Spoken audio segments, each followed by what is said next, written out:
আঙ্কেলের নাম কি? আমার নাম মোহাম্মদ হাবিল উদ্দিন। আচ্ছা, যে পিছনে যে গণ শৌচাগার দেখা যাচ্ছে, এটা কি উদ্বোধন হয়েছে? না, এখন উদ্বোধন হবে। আপনারা তো পুরাতন আগিলা মানুষ। আচ্ছা, এই জায়গাটা কি কোনো ব্যক্তি মালিকানার জায়গায় হয়েছে নাকি সরকারি জায়গায় হয়েছে? মালিকানা জায়গা না, জানি সবাই মালিকানা জায়গা, কিন্তু জায়গা না। এটা কে করছে?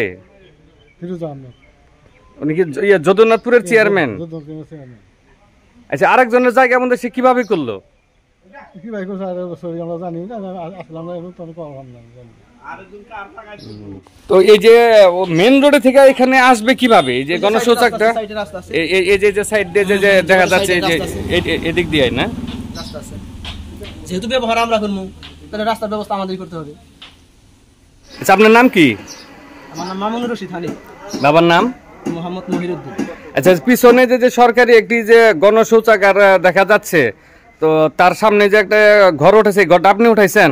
ঘরটা আমার জায়গা ছিল, ওটা আমি বিক্রি করে দিছি। আচ্ছা, আপনি বিক্রি করে দিচ্ছেন। পিছনের জায়গাটা কি সরকারি জায়গা না কার ব্যক্তি মালিকানা জায়গা? ব্যক্তি মালিকানা জায়গা।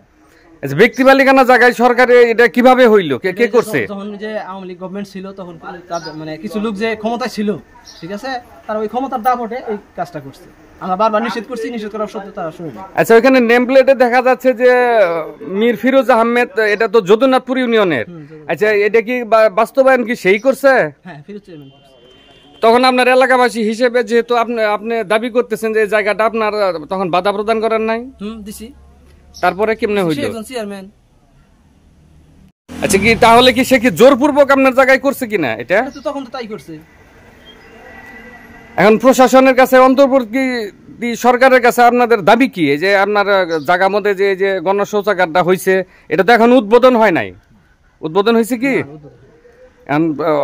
অন্তর্বর্তী সরকারের কাছে আপনার জায়গার মালিক হিসেবে আপনাদের প্রত্যাশা কি? এটা মালিক হিসেবে প্রত্যাশা হইলো যে আমরা যেহেতু এলাকায় বসবাস করি, বাজারে থাকি, ঠিক আছে, বাজারে জিনিসটা দরকারও, এই জন্য কিন্তু আমরা জিনিসটা মানে প্রথমে করতে দেই নাই, পরে যখন এটা কইরা ফেলাইছে জোরপূর্বক করার পরে আমরা এটা মাইনে নিয়েছি যে না, ব্যবহার যেহেতু আমরাই করবো, আচ্ছা হয়েছে। আচ্ছা, এই জায়গার আশেপাশে কোনো খাস জায়গা আছে কি? না, এখানে খাস জায়গা নাই। আমরা শুনলাম যে এখানে বলে কিছু খাস জায়গা আছে, মানে সব জায়গার মাঝখানে বলে কিছু আছে, এটা কি সত্য?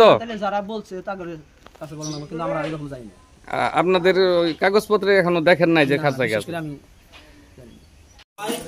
জায়গাটা তো না করবো, আমার কথা আছে সবাই। তো এই যে মেন রোডে থেকে এখানে আসবে কিভাবে? এই যে গণশৌচাগারটা এই যে সাইড দিয়ে যে দেখা যাচ্ছে, এই যে এদিক দিয়ে না রাস্তা আছে, যেহেতু ব্যবহার আমরা করবো তাহলে রাস্তার ব্যবস্থা আমাদেরই করতে হবে।